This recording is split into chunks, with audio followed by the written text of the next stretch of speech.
Hi, this is Mike Romanello. I'm the president of Pro Financial Network.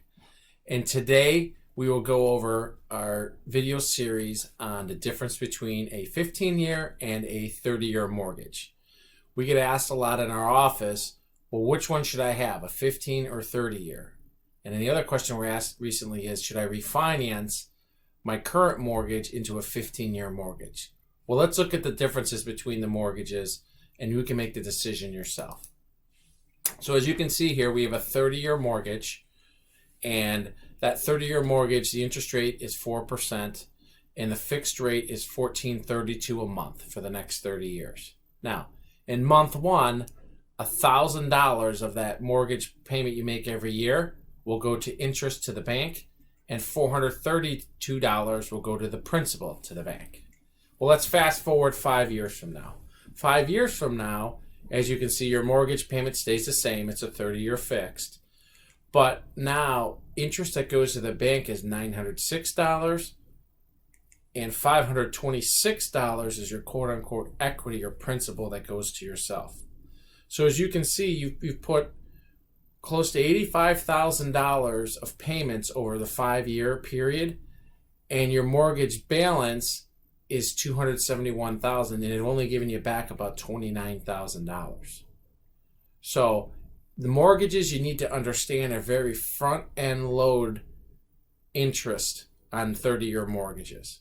Well, the question we ask is, well, what about a 15-year then? Is a 15 years better because the banker told me my interest rate's lower and I could build up more equity? Well, the question you have to ask yourself is your mortgage an asset or a liability? Let's look at the hard numbers here. So we have a $300,000 mortgage, a 15-year mortgage, and a 30-year mortgage. Now, these numbers are going to differ when you watch this video, but usually 15-year mortgage is less than a 30-year mortgage. We're going to assume this 15-year mortgage interest rate is 3.5%. For the 30-year mortgage, we're going to assume that that's 4%. Well, your monthly payments for your mortgage on a 15-year mortgage is $21.45 a month. Your monthly payment for a 30-year mortgage is at $14.32 a month, right?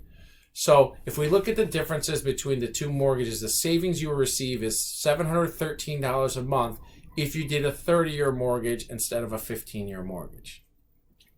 That annual savings is $8,556 a year. If we take that $8,556 over 15 years, what you're going to save doing a 30-year mortgage versus a 15-year mortgage is $128,340. So the argument you'll make and bankers will make is you're going to be paying less for your house because your interest rate's less over the 15 years versus the 30-year. What's the true cost of your house with the interest?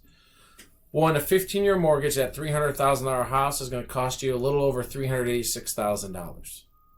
And on a 30-year mortgage at 4%, that $300,000 house is going to cost you a little over $515,000. Yes, you will pay less for your house with a 15-year mortgage than a 30-year mortgage. But the question you have to ask yourself is, do you want liquidity, access, and control to your money, which is a 30-year mortgage? Or do you want to have your house paid off with a 15-year mortgage and have no liquidity and very limited access to your mortgage? And the reason why I say that is your mortgage an asset or liability? That's a question you got to ask yourself. I believe it's both. The difference between the two numbers of 15-year and a 30-year mortgage over the period of time is $129,572. So that's what the house will cost you over that term period. If you look at it, the difference between what you save doing a 30-year mortgage and what the house, the difference is between picking out the two mortgages is $1,232. So over the 30-year period, is it worth having liquidity, access to control your money over 30 years and doing a 30-year mortgage, or having your house paid off in 15 years for $1,232? Now, we look at writing off. At a 30% tax bracket, after 15 years, your tax deduction on a 15-year mortgage would be about $25,811. That same 30-year mortgage over a 15-year period of time, that 30-year mortgage, you're going to be able to write off $45,430. Now, if we look at it over 30 years, that 15-year mortgage, remember, it's paid off. It's the same $25,811, but that 30-year mortgage that you wrote off over that 30-year period is just shy of $65,000. So there's a brief information on mortgages, and the hard numbers is how mortgages work, the difference between a 15 and 30-year mortgage.